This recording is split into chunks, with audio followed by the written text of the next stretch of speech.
Give me Jesus. You can have this whole world. Give me Jesus.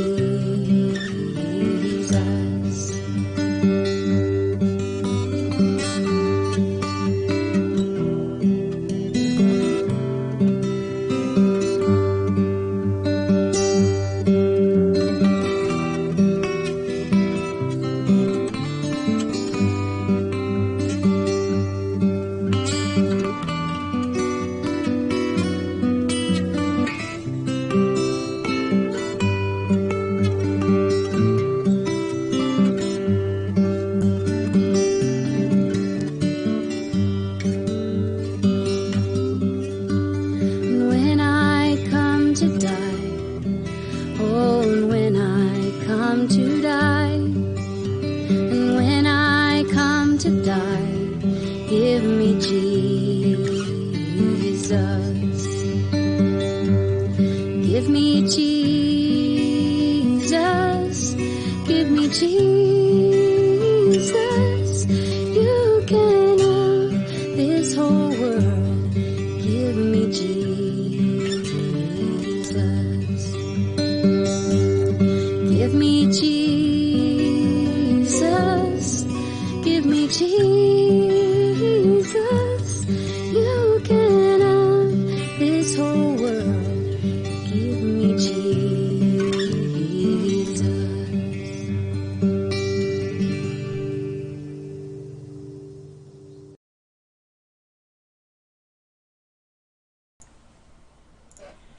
Good morning everyone.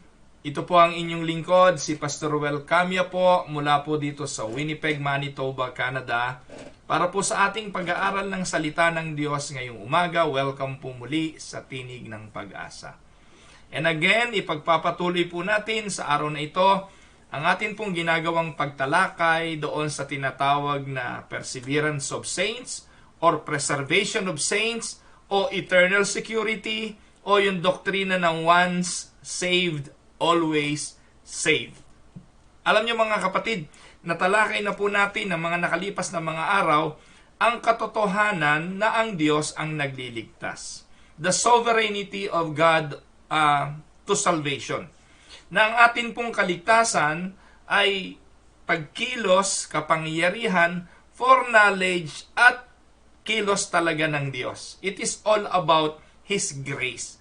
Wala namang pong contention doon. Siguro po lahat tayo naniniwala na ang salvation is all of grace. It is a gift from God at so that no one can boast. Ibig sabihin, makapagyayabang ka kapag may effort ka sa salvation mo. Kapag may ginawa ka. Halimbawa, you are drowning and you will be dead if no one will save you. That is the picture of salvation. A human being not capable of saving himself. Then somebody pluck him out on that predicament and put him to safety. With no effort at all on his part. That is our belief on salvation. Yung ibang kampo, ang kanilang paniniwala ay ganito. You are drowning and then somebody came and he asked you to hold his hand, and you hold his hand, and because you participated in your salvation by holding his hand, there is a tendency for you to ano tawag doon? Nabitawan uli yung kamay na yon dahil meron kang partisipasyon sa iyong kaligtasan. Hindi ganoon ang aking pagkaintindi sa Diyos na nagligtas. Ang Diyos na nagligtas, siya mismo ang kumuha sa iyo doon sa kalagayan mo dahil wala kang kakayahan na iligtas ang sarili mo. At dinala ka niya to safety. At dahil iniligtas ka na niya, poproteksyonan ka niya, ipe-preserve ka niya, at binigyan ka ng kaligtasan at ang kaligtasan ito ay walang hanggan. Nobody can take you away from His grip. Nobody can take you away from His hand because your name was inscribed in His hand from the beginning of time. Yun po yung ating paniniwala. At yun naman po yung mga may basihan sa banal na kasulatan. At kung ang Diyos ang nagligtas sa pamamagitan ng kanyang bugtong na anak, He redeemed us by the blood of the Lamb, and by the blood of the Lord Jesus Christ, we are saved through our faith in Him, and that faith also comes from Him. Then, salvation from the beginning to the end is all from God. So, siguro po, sa pagsubaybay na ninyo sa mga pag-aaral natin, ay naiintindihan na ninyo na wala talagang part on our human effort yung ating kaligtasan. Talagang biyaya ito ng Diyos.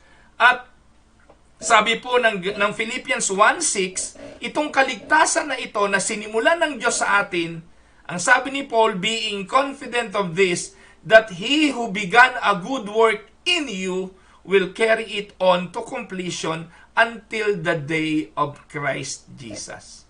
Kailan po ba yung until the day of Christ Jesus? The day of Christ Jesus was the day when He was born as a human being. And when He died on the cross, when He shouted the word, "It is finished."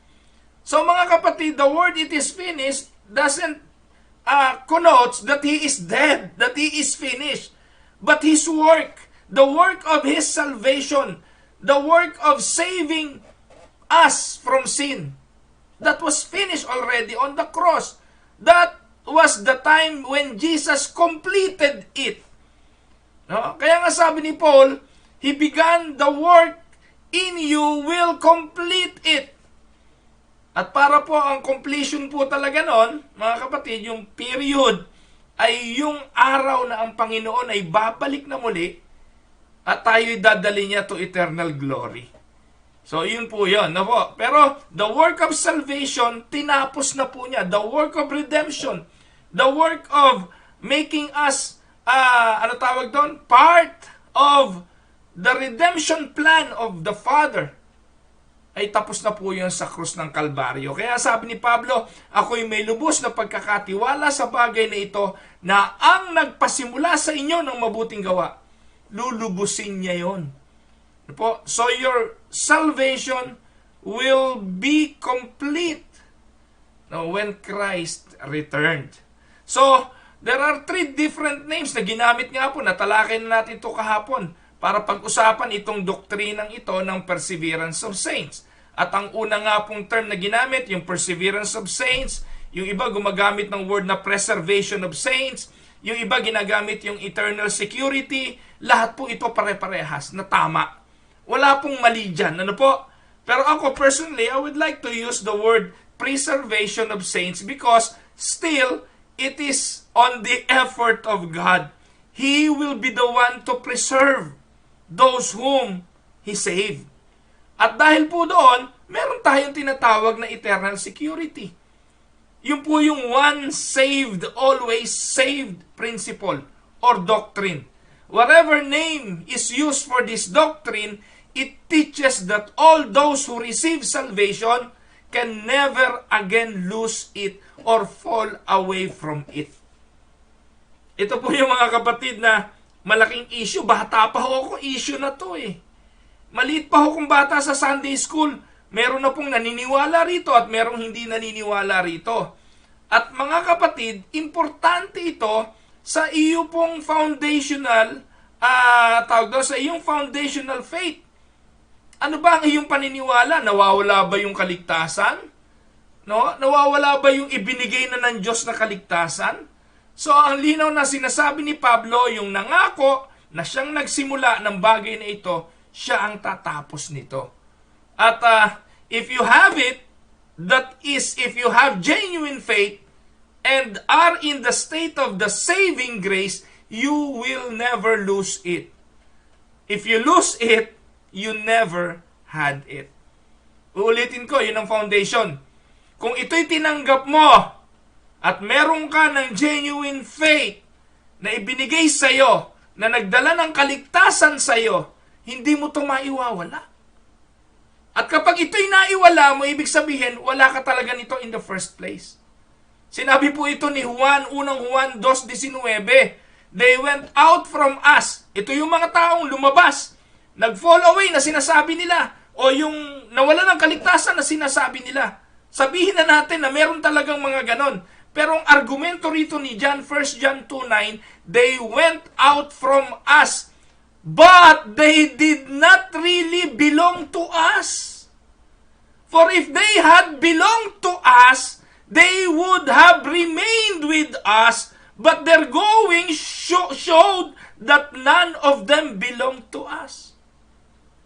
So in the first place, yung sinasabi nilang nawala ang kaligtasan, yung sinasabi nilang mga lumabas at umalis sa kaligtasan, yung po in the first place, ang linaw ng sinasabi ni John, hindi talaga yun mga ligtas.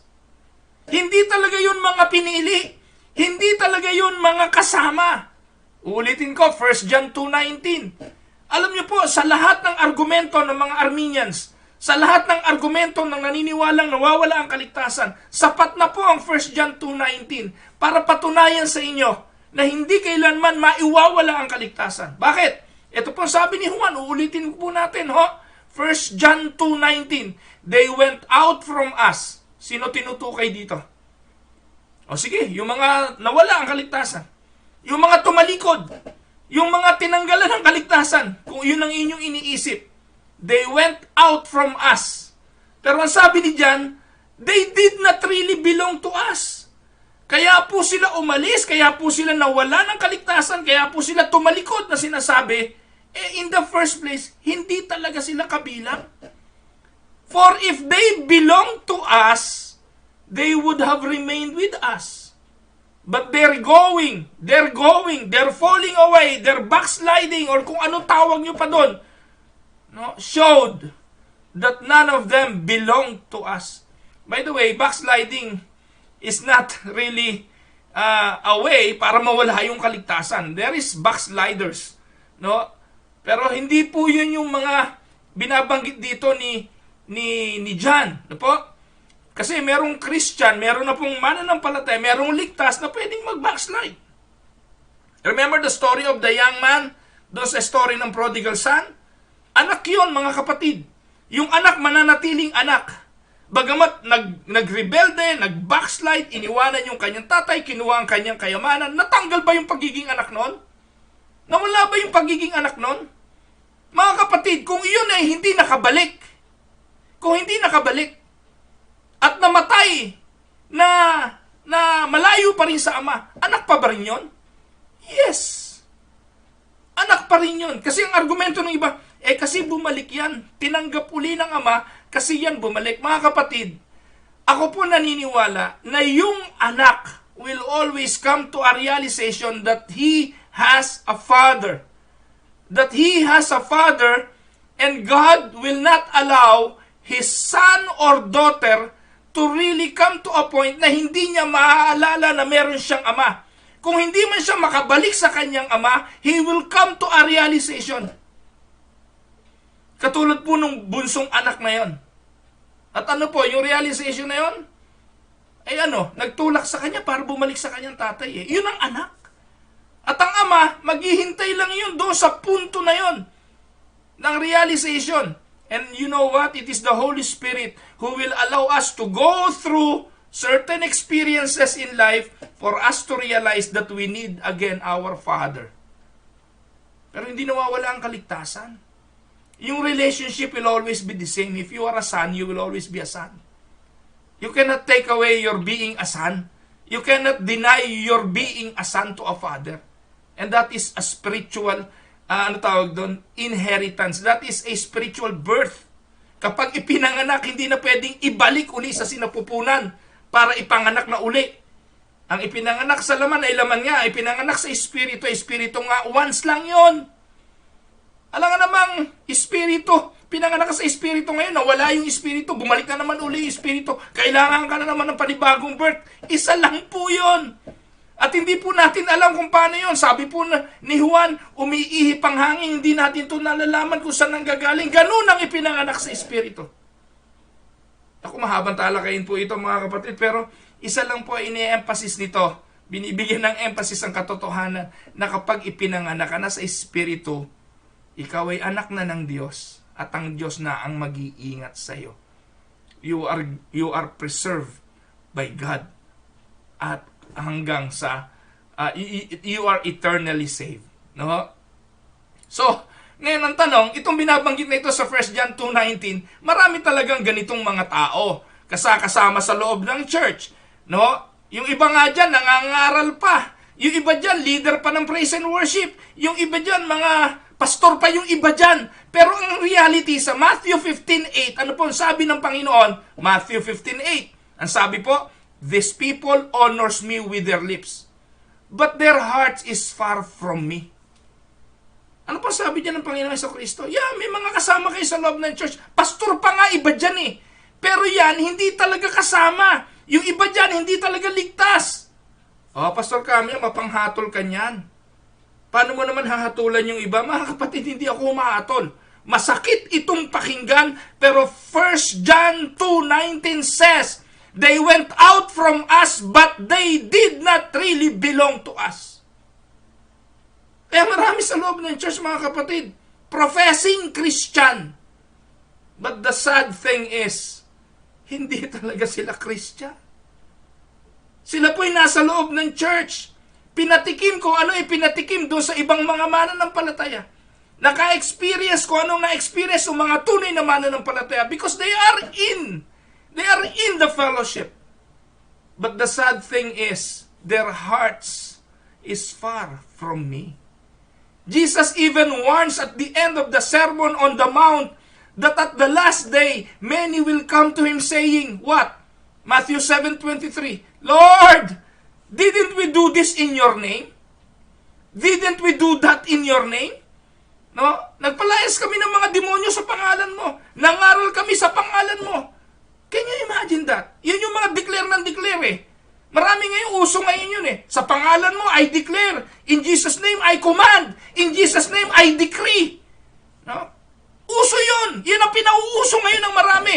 I declare, I command, I decree. Ayan, ang sabi ng Panginoon Jesucristo, pagdating ng araw, no?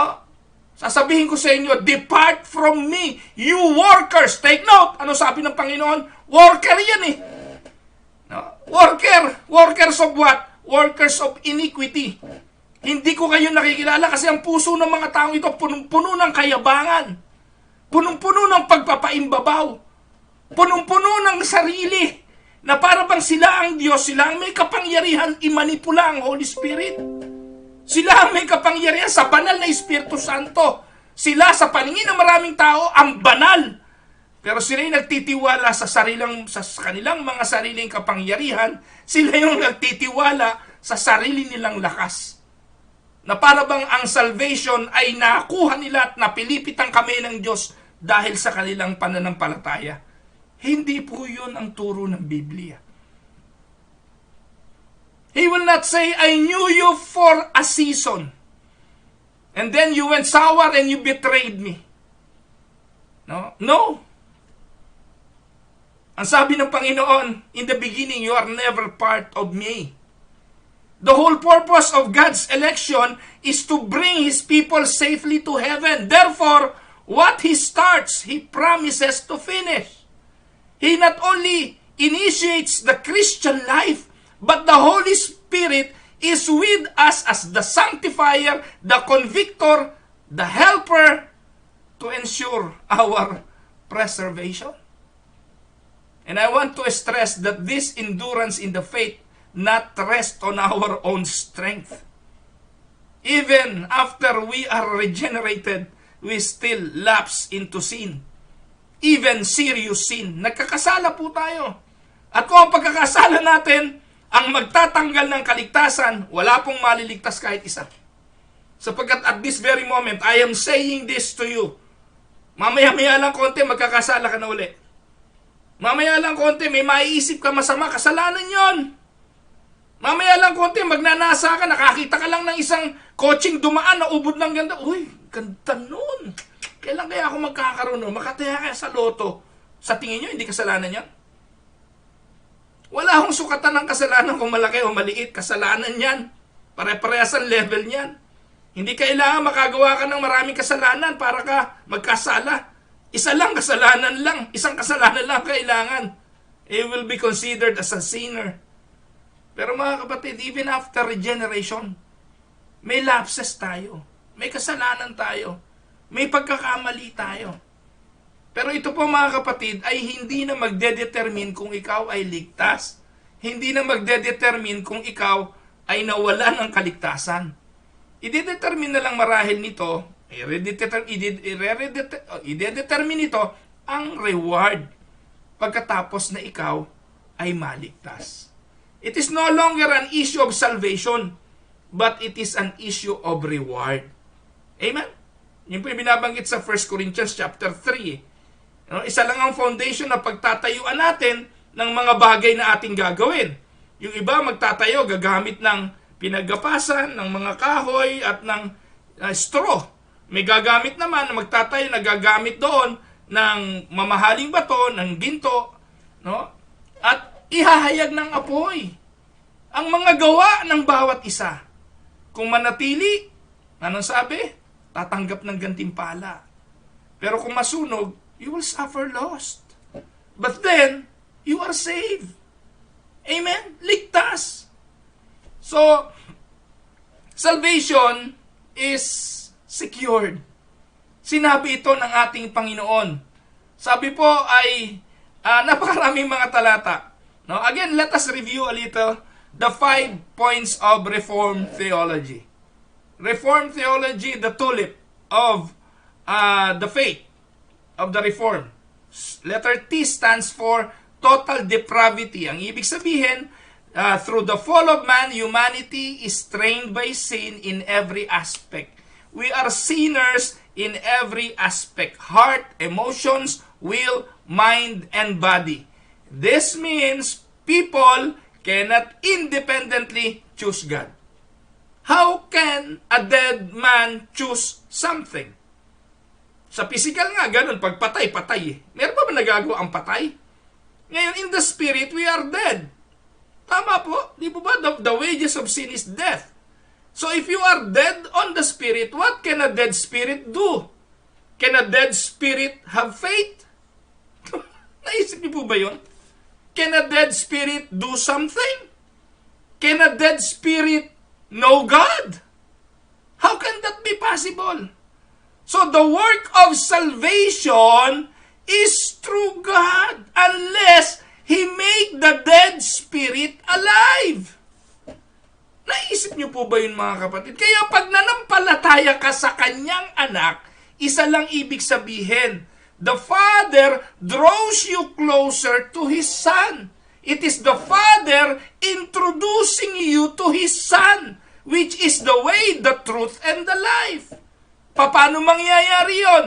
By regeneration. Kailangang buhayin ang patay na binhi. At iyon ay sa kapangyarihan ng kanyang Espiritu. Ito yung binabanggit ni John sa 3:3 ng John. Sabi niya, unless a man be born again, he cannot see the kingdom of God. You cannot see the kingdom unless you become born again. Ang tanong ni Nicodemo, how can I be born again? Will I go to my mother's womb and born again? Ang binabanggit dito ni Nicodemo ay physical birth. Kaya ang sabi ng Panginoon Jesucristo, ang ipinanganak sa laman ay laman nga. Ang ipinanganak sa espiritu ay espiritu nga. No? So iba yung kapanganakan sa laman, iba yung kapanganakan sa espiritu. Kaya dito, ibinanggit ng Panginoon, ang ibang terminology ginamit niya, kailangan kang ipanganak sa tubig at sa espiritu. Ayan, yung iba kasi, ini-interpret ito ng maling interpretation. Yun daw hong kapanganakan sa tubig, yun daw yung bautismo. Ang turo ng Pentecostal, kailangan ka pang i-bautismohan sa espiritu. Mga kapatid, espiritu ka ba para ikaw magbautismo ng espiritu? Yung mga pastor ng Pentecostal, sorry, pero trabaho nyo ho kasi itong manluloko kayo ng mga miyembro eh. Parang kayo may power ng Spirit, kayo magbabautismo ng Espiritu. Saan ho nangyari sa Biblia na may pastor na nagbautismo ng Espiritu? No? Kaya, naku mga kapatid, makinig ho kayong mabuti. Huwag kayong magpaloko sa mga pastor. Unawain po ninyo sinasabi ng Biblia. Iba ang pinanganak sa laman. Ang sabi po ng Panginoong Jesucristo, ang pinanganak sa laman ay laman nga at ang pinanganak sa Espiritu ay Espiritu nga. Ang tanong ni Nicodemo, paano mangyayari yon? Sumagot ang Panginoon, umiihip ang hangin at hindi mo alam kung saan to galing. Ganon ang ipinanganak. Alam mong may hangin, but you don't know where the wind is coming from. You don't see the wind. Ganon ang ipinanganak sa Espiritu. Hindi po ito sa patong ng kamay ni pastor. Hindi po ito sa kapangyarihan ng kung sino, kundi kapangyarihan ng banal na Espiritu Santo. No? How can a dead man do anything? How can a dead spirit do anything? How can a dead spirit have faith? Unless it is a work of God. The work of a sovereign God who grant us faith. Amen? May pananampalataya ka sa kanyang bugtong na anak? May pananampalataya ka na siya ay namatay para sa iyong kasalanan? Well, praise the Lord. That is a fact that you are saved. Because it will only be granted to those whom God has chosen from eternity past. Letter U stands for unconditional election. Nagre-review lang ho tayo mga kapatid. This view says God chooses who will be saved. It is God's own choosing. Hindi lahat ng tao maliligtas. Kung ang kamatayan, mamaya babalikan natin, no? Kung ang lahat ng tao ay maliligtas mga kapatid, di sana walang impyerno. Nakuha niyo po? So dahil po may impyerno at meron pong pupunta ron, ibig sabihin, unconditional ang election. Nasa Diyos ang pagpili. May kapangyarihan ba yung palayok? Sabihin doon sa magpapalayok na, hoy, piliin mo ako, gawin mo akong ganito. Hindi po eh. It is God like a potter who will choose what He will do. The saved people are called the elect. God picks them because based not on their personal character, not because they are good, not because of their merit, not because of their kindness, but because of God's sovereign will. No? It also means that the election for salvation is not based on God's foreknowledge who would come to faith in the future. Uulitin ko, no? Hindi tayo pinili ng Diyos dahil nakita na ng Diyos, itong si Pastor Ruel, mananampalataya to sa akin, kaya pipiliin ko to. No. Hindi po ganon. Dahil lalabas po doon, kapasidad ko pa rin, kapangyarihan ko pa rin, karunungan ko pa rin, pananampalataya ko pa rin, kaya ako naligtas. No. It is God's own choosing. Bago palikain ang sanlibutan, pinili na niya kung sino ang kanya. Amen? So, yung letter L stands for limited atonement. Alam niyo, uso ngayon yung mga 4 points Calvinist. 4 points Calvinist. Naniniwala po sila sa total depravity, naniniwala sila sa unconditional election, naniniwala sila sa irresistible grace, naniniwala sila sa perseverance of saints, pero hindi sila naniniwala sa limited atonement. Yung 4 points Calvinist are Arminianist. Huwag nyo nang pinaglululoko kami. Pinaglululoko nyo sarili nyo. Kapag hindi ka naniniwala sa 5 points at 4 lang ang paniniwalaan mo rito, Arminian ka rin, nandun ka rin sa kabilang pila. Ibig sabihin po ng limited atonement is the view that Jesus died only for the sins of the elect. Kaya nga may pupunta sa impyerno eh. Ibig sabihin, hindi namatay si Jesus para doon. Dahil kung namatay si Jesus sa lahat ng tao, for all people, dapat walang pupunta sa impyerno. Naisip niyo po ba yun? Ewan ko kung nalilito na kayong mga kapatid, pero ang realidad, kung si Jesus namatay para sa lahat ng tao, dapat po mga kapatid, walang pupunta sa impyerno kahit isa. Pero hindi naman tayo naniniwala sa universality of salvation.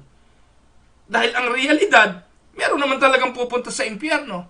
Kung ganon, yung atonement ni Jesus Yung kanyang pagliligtas ay effective lamang sa mga elect. Naisip niyo po ba yun? Parang vaccine lang yan. In order for the vaccine to be effective, pag sinaksak yan sa'yo, hindi ka na madadali ng COVID. Lahat ng sasaksakan ng vaccine, hindi na magkaka-COVID. Pag meron pang nagka-COVID dyan, ibig sabihin, hindi yan nasaksakan. Nakuha niyo po? Hindi yan nasaksakan. Ngayon, ang tanong dyan ay ito, ang Diyos ang siyang nagbibigay. Hindi po tayo ang saksakan mo ako, pilitin mo ako, saksakan mo ako. No, it is God who chooses.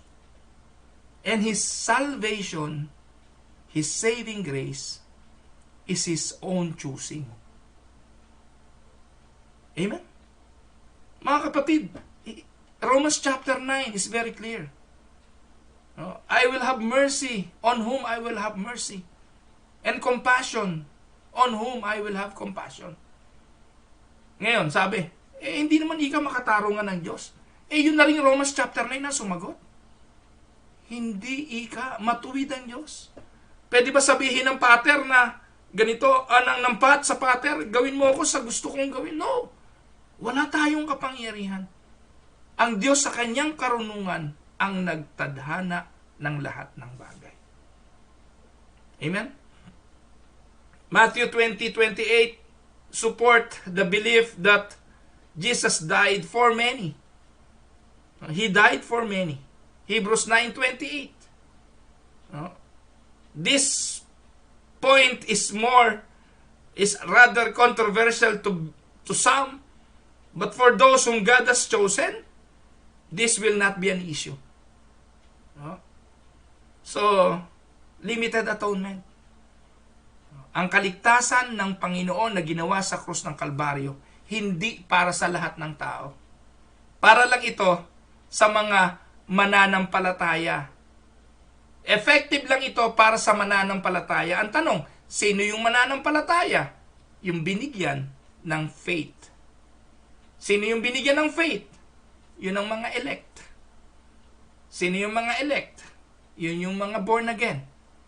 Yun yung ipinanganak sa Espiritu. Yung binuhay ang kanilang patay na Espiritu. Gumugulo o lumilinaw? Balik-balikan nyo po para lubusan yung maintindihan. Letter I stands for irresistible grace. Ibig sabihin, kapag pinili ka, elect ka, sigurado ipapanganak ka. Sigurado maboborn again ka. Dahil hindi mo pwedeng tanggihan yung panawagan ng mensahe ng salita ng Diyos. Kapag narinig mo ang aral tungkol sa kamatayan ni Jesucristo, hindi kailangan ang emosyonal na pangangaral, hindi kailangan ng mahusay na preacher, hindi kailangan ng evangelist na naghihiyaw at nananangis, hindi kailangan ng krus na may ilaw at patay sinde, hindi kailangan ng music na ginagamit ng mga evangelist pang-attract ng emosyon. Hindi kailangan yan. Alam niyo po ba mga kapatid, na ang salvation hindi kailangan ng preacher? Naniniwala po ba kayo ron? Dala ko po naniniwala, kung ikaw ay ililigtas ng Diyos, sa harapan mo magsasalita ang Biblia. Kasi ngayon, available na po ang salita ng Diyos. Available na po ang Biblia kahit saan. Diba, nahiga ka sa hotel. Pumasok ka sa hotel, nandun yung Gideon Bible. Wala kang magagawa, nabuklat mo yung Bible. Yung John, Book of John. Nabasa mo yung John chapter 3. Tapos ipinaliwanag sa iyo ito ng Biblia. Na-convict ang iyong puso, kinausap ka nito doon. Ikaw ay nanampalataya. May preacher bang ginamit? Wala. Ang preacher ay yung mismong salita ng Diyos. Yung iba pinoproblema, paano naman yung mga taga-bundok? Wala naman nangaral doon. Mga kapatid, marunong pa ba tayo sa Diyos? Paano kung gamitin ng Diyos ang kanyang creation para ipakita ang kanyang pagliligtas? Marunong pa ba tayo sa Diyos? Minsan po ang akala ng mga misyonero, puro effort nila. Kailangan sila makarating doon, kailangan mangaral sila doon, kailangan verbally ipahayag nila yon. Mga kapatid, Dito po pinagagaang ng paniniwala na ang Diyos ang may kontrol at Diyos ay sovereign ang trabaho na pinahirap ng mga misyonero. Nakuha niyo po? Well, I'm not against preaching the gospel. I am doing that every day. Pero gusto ko lang sabihin sa inyo na wala rin namang effort on our part. Walang effort on my part. Tagapagpahayag lang naman ako eh. Pero marami pong maboborn again, hindi sa pamamagitan ng mga pastor, kundi sa pamamagitan ng Diyos mismo. Di po ba kayo naniniwala sa panahon ngayon, sa Arabia nga mismo, nananag-inip ang mga Islam. Napapanag-inipan nila ang Panginoon at ang Panginoon nagpapakilala sa kanila sa panag-inip. And they are testifying na walang preacher. Si Jesus mismo ang nangyungusap sa kanila para siya makilala. Now, can we contest that? If that is the work of God, it is the work of God. And those whom God has chosen, those whom God has elected, cannot resist that grace. They will come to a point na makikilala nila si Jesus bilang daan, bilang katotohanan, at bilang buhay. No? Radical ba ang teaching? Radical ba yung pagtuturo? Ngayon nyo lang ba narinig ito? Mga kapatid, hindi ito bago. Hindi po ito bago. Hindi lang po marahil itinuturo ng mga pastor nyo. Pero yung biyaya ng Diyos, yung kanyang panawagan, hindi natin ito matatanggihan. Kaya po hindi natin natanggihan. At mga kapatid, dito ang totoo. Kapag hindi mo natanggihan yung salvation, dahil ikaw ay pinili, dahil ito'y ibinigay ng libre, pati ang paglilingkod, hindi mo matatanggihan. Naniniwala po ako mga kapatid, na yung mga tao na kinilala na ang kaligtasan ay biyaya, pati sa paglilingkod, tatanggapin nila ito na biyaya.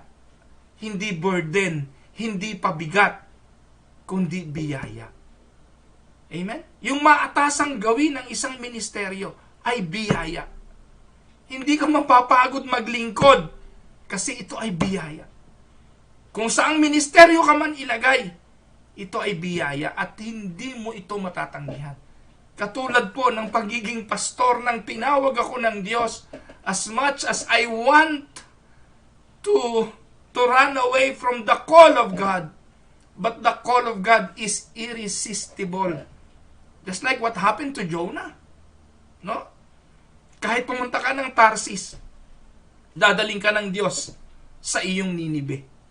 Kung pinaniniwalaan mo ng salvation is an irresistible grace, even the call to serve will be irresistible to you. Amen? Letter P stands for perseverance of saints. Ito na po yung ating topic. Punta na tayo sa topic natin. And preservation of saints or perseverance of saints is the belief that elect cannot lose their salvation.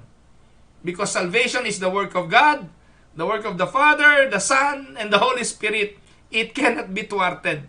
None whom God has called will be lost. They are eternally secure. Technically, however, it is God who perseveres, not the saints themselves. But the doctrine of perseverance of saints is in contrast to the theology of the Roman Catholic or some Lutheranianism, which hold that people can lose their salvation, or the Arminianisms.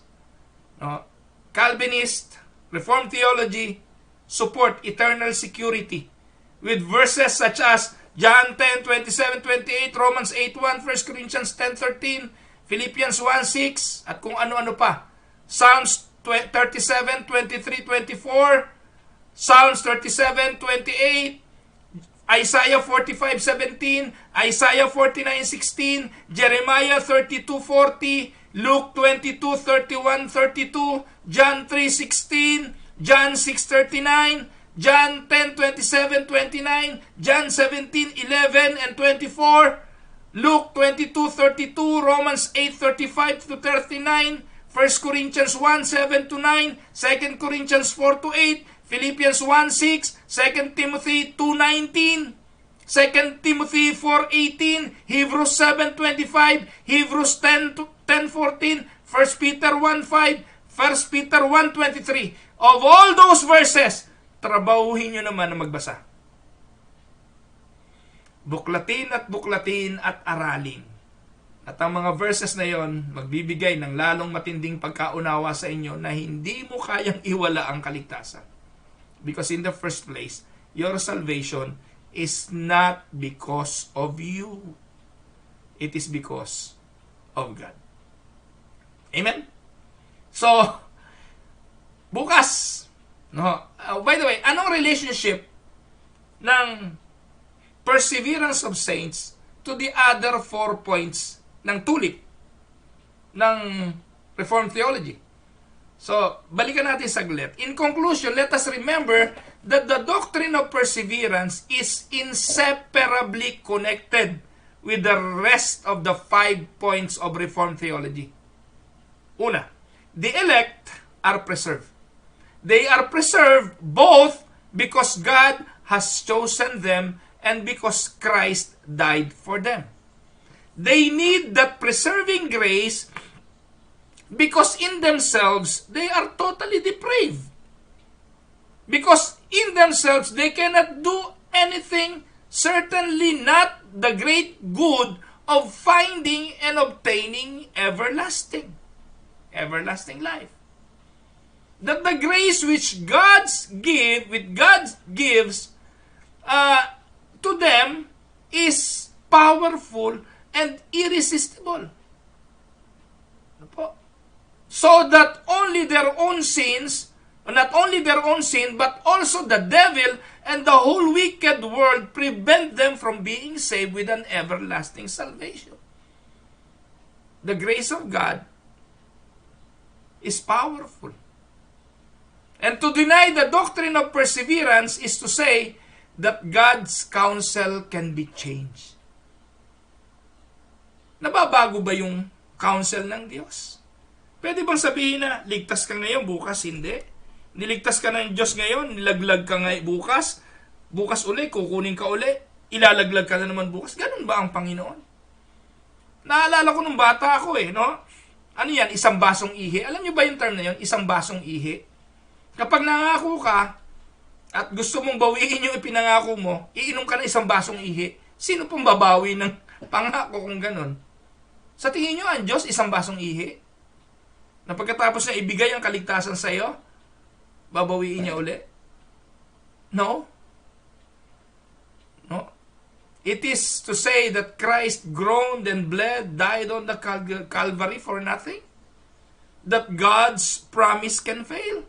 And that the gifts and calling of God can be revoked? And that by weak, sinful man himself, the grace of God can be revoked? God forbid that it should be so. So thanks be to Him. Thanks be to God, for the work of grace is sovereignly begun, sovereignly brought forward, and sovereignly finished. Soli Deo Gloria. Amen? Now, Pastor Well, what about the difficult passages? Katulad ng mga passage na 1 Samuel 10:6, Galatians 5:4, 2 Timothy 2:18, Hebrews 6:46, Hebrews 10:26-27, 2 Peter 2:1. Lahat ng mga verses na yan ay difficult passages na parang nagtuturo na pwedeng mawala ang kaligtasan. Mga kapatid, isa lang po ang sagot ko dyan. Sa lahat ng mga passages na yan, balikan nyo lang po ang binabanggit sa aklat ni Juan. Ano po? Sa aklat po ni Juan, malinaw na binabanggit, kung sila'y umalis sa atin, in the first place, hindi sila sa atin. Kung sila'y nawala sa atin, in the beginning, hindi natin sila kasama. 1 John 2:19. Yun po yung panuntunan dyan. Yung mga bagay na binabanggit po sa mga talatang difficult passages to explain, Lagi nyo lang pong i-connect yan sa 1 John 2:19. Kapag sa tingin nyo ay mukhang nawawala ang kaligtasan sa passage na yon, ang sagot dyan, 1 John 2:19. That is the only argument. They went out from us, but they did not really belong to us. For if they had belonged to us, they would have remained with us, but their going showed that none of them belong to us. I hope mas nalinawan kayo kaysa sa nalito, mas naliwanagan kayo kaysa sa nadiliman, mas naunawaan ninyo ang mensahe ng kaligtasan. Ito po ang inyong lingkod, si Pastor Ruel Camia. Kung may mga katanungan pa ho kayo, may mga hindi kayo maintindihan, pwede nyo po akong i-message, pwede nyo po akong katagpuin, pwede nyo po akong i-video call kung meron pa ho kayo talagang mga kaguluhan at hindi naiintindihan. Dako po tayo sa sandaling panalangin.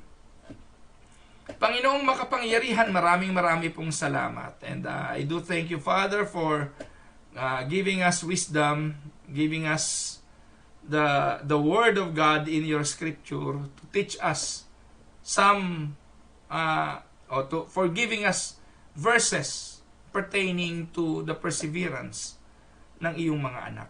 Salamat sa pagtuturo. Kaya lang naman po namin nalalaman ito dahil ikaw na mismo ang nagbigay nito sa aming mga puso. Tulungan mo po kami, Panginoon, sa aming journey sa pananampalataya, sa aming journey sa paglago, sa aming pagbubunga. Patuloy mo po kaming gamitin sa ministeryong ipinagkatiwala mo sa amin. May you also bless those who are sick. We are continuously praying for them, Father. May you grant them your healing. Ganun din po yung mga may problema sa relationship, may problema sa finances, may mga pangangailangan sa iba't ibang mga bagay. Kami po ay humihingi ng tulong sa iyo at mangyari po nawa na kahabagan mo ang bawat isa sa kanila. Sa iyo po ang papuri, ang pasasalamat, sa pangalan ni Jesus to ang aming dalangin. Amen and amen. Ayan mga kapatid, maraming salamat sa inyong patuloy na panonood. Umabot po tayo ng 100 yata. Ano po, sa salamat po. Thank you for watching. Ate Elizabeth Sanchez, kapatid na Mari V. Frias, Ate Nene Enriquez, Ate Mirna Sinfuente, magandang gabi po, magandang araw po. Kapatid na Morena Mulitas, sabi po ni Ate Morena kagabi, ay ipanalangin po natin ang mga nasa Taal. Mukhang nag-aalboroto na naman po ang Taal Volcano. Let us pray for our kababayan near that area. Ate Mirna Narciso, Kuya Henry de la Cruz, kapatid na Reginald Vito, magandang araw po sa inyo. Ayan. Sabi niya, salvation, ay nalampasan na. Ate Agi Victa, Ate Elizabeth Ernie, magandang araw po. Ate Josephine Sibog, Ate Yoli Kerubin, ayan, Ate Lani Tulagan. Mga kapatid, kung naliwanagan po kayo, paki-type nyo naman po na naliwanagan kayo sa comment or naintindihan niyo. Kung hindi niyo po naintindihan, pwede rin nyo pong humingi ng comment. Pastor, ano ba yung ganito? Ano yung ganyan? Hindi ko naintindihan. Pwede po kayo magtanong para sa paglilinaw. At pwede po nating linawin. Ngayon talagang, kung hindi nyo po maintindihan, hindi ko na po kayang explain. Hindi na po natin kaya ipaliwanag. May the Holy Spirit move within you and may the Holy Spirit teach you. Pasensya na po kayo, ganun ako na ganun sa ilong ko. Kanina po kasi naglinis po ako ng aking tanim na sili. Tinanggalan ko po ng mga dahon, may pinisa po akong sili na bunga. Meron po akong maliit na puno ng sili sa loob ng bahay. Napisa ko yung sili na ilano ko sa ilong ko. No, ang sakit po. Hanggang ngayon, no. Kulit ni Pastor Camia. Ayan, Nani Belen Olayas, magandang araw po. Ate Sinaida Cusenas. Ayan, Ate Yoli Kerubin. Ami Pakinggan, magandang araw sa iyo kapatid. Ate Cora Dolor, kay Kumaring Ami Santos. Kay kapatid na Ces Garcia, magandang araw. Nanay Carolina Bukiran, magandang araw po. Ayan, Ate Agi Victa. Pastor Joshua Olivares. Ayan, Pastor Joshua is listening and watching to us also. One time, makikipag-collaborate ako dyan kay Pastor Joshua. I will be inviting him also one time to preach, no? Tinig ng Pag-asa, si Pastor Joshua speaker. Bakit pinayagan ni Pastor Camia si Pastor Joshua sa Tinig ng Pag-asa? No? Alam niyo po si Pastor Joshua, napakahabang panahon na nasa radyo yan. Dito po sa CKJS. And to be honest noon, pikon na ako kay Pastor Joshua kasi nasa kabilang kampo yan eh. He is teaching Arminianism. Pero kahapon po nag-meet kami. Kalahating araw kami nag-usap ng pastor na ito. He was a very young pastor. And I saw the me in him when I was still young. And I love the moment that I spent with him yesterday. Kaya now I saw the zealousness in his heart. Yung kanyang pananampalataya from Arminian to the Reformed theology. Nako mga kapatid, kaya sabi ko sa inyo, panoorin niyo po yung mga pangangaral ngayon ni Pastor Joshua. They're very different from the former Pastor Joshua. And yun po yung kanyang testimony. Pati po yung kanyang kapatid si Pastor Jonathan. Yan, so kung may pagkakataon po kayo na gawing friend siya sa Facebook, go on his Facebook account and ask for a friend request. Joshua Olivares. Kung kayo po'y taga Winnipeg, well, right now, alam niyo po ba mga kapatid, madalang po yung mga kaibigan kong pastor dito sa Canada eh. Kasi nga po, sabi ko nga sa inyo, di naman ako Pentecostal, hirap naman kasama yung mga, bulaku, salakamba, barkuda. No, ayoko po ng ganun, mga walang respeto. Prayer meeting, nag-attend ako minsan, di ko naintindihan kung ano nangyari eh. Kanya-kanya ritong hiyawan, kanya-kanya rito kung ano-ano mga pinagbubulong, pinagsisisigaw. May katabi akong pastor, I declare, I claim in Jesus. Naku po mga kapatid, dyan po ako pikon na pikon eh. Yung claim ng claim, declare ng declare. Marunong pa sa Diyos. Hindi po ako tatagal sa ganun. Kaya ayoko mag-attend niya mga pastoral fellowship eh. Pero kahapon po I enjoy the fellowship with these two young pastors. Talagang na-bless ako sa buhay ng magkapatid. Kaya, ayan po, Pastor Joshua Olivares. Kapatid na Risa Angustia at Pastor Ernie, God bless sa inyo. Ate Kumaring Norma Luarca from the Philippines, God bless po sa inyo. Pastor MJ Velasquez. Ayan, maayos din po doktrina niyan. Yung mga pastor na maayos ang doktrina, subaybayan nyo. Matututo po kayo sa kanila. Pero yung sablay ang doktrina, yan friend ninyo. Nako, mga kapatid, wala kayong mapapakinabangan doon. Lipat kayo ng iba, humanap kayo ng tama na magpapalago sa inyo sa pananampalataya. Kung puro emosyon lang, kung puro kilabutan lang ang hinahanap ninyo, nako mga kapatid, you will not grow. You will not grow. Find somebody who can train, teach, disciple you towards growth and maturity and to knowing the sovereignty of God. Ito magtatanggal ng mga anxiety ninyo sa buhay. Yung paniniwala na meron Diyos na makapangyarihan na gumagabay at namumuhay sa inyo. At ang Diyos na ito will keep you and will preserve you in the palm of His hand. Amen? Yan. Eric Pillarina, magandang araw. Kapatid na Miriam Galvan, magandang araw po sa inyo. Ayan, sino ba? Kapatid na Agnes Causaren mula po sa Yorkton, Saskatchewan. Kapatid na Nene Olaes, magandang araw po. Lily Camialu from Los Angeles, California. Ate Esther Duque Olanyo from Qatar, Doha, Qatar.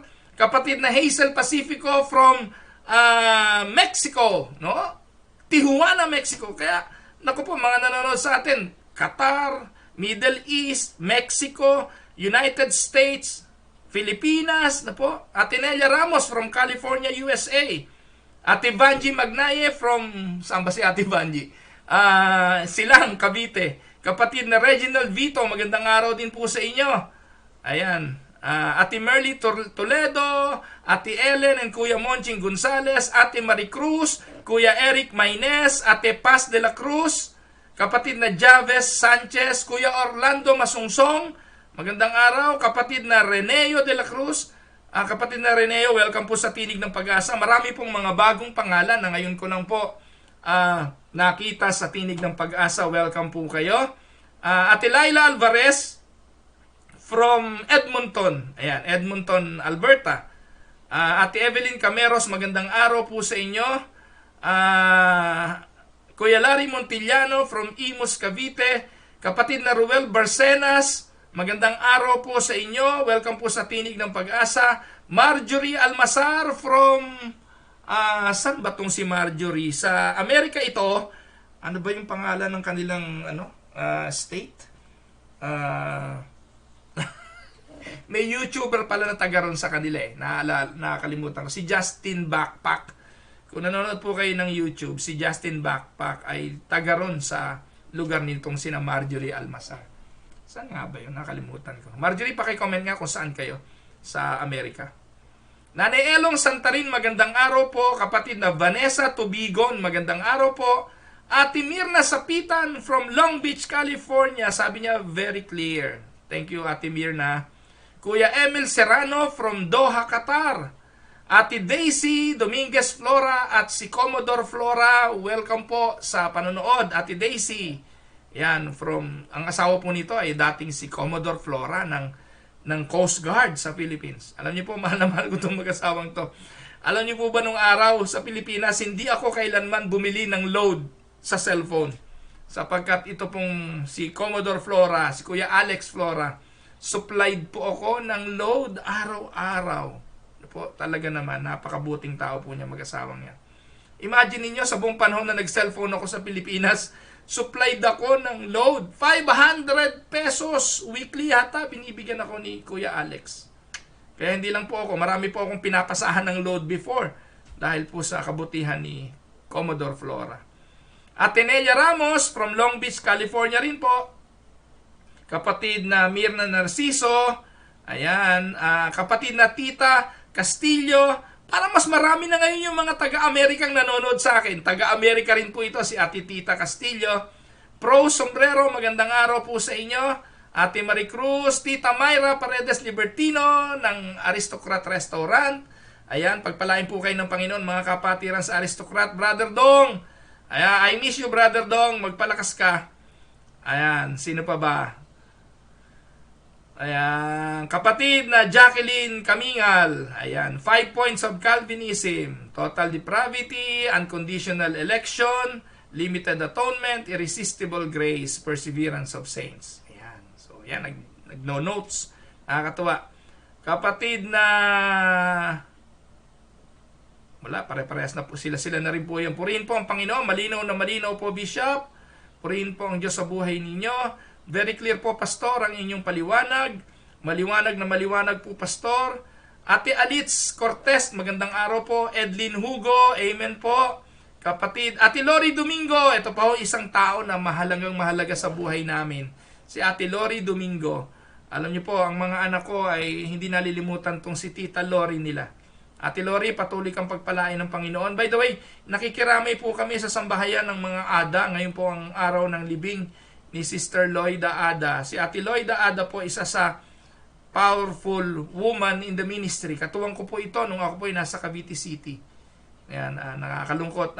Pumanaw na siya pero kagalakan sa ating mga puso dahil naniniwala naman tayo na God preserve her faith. No?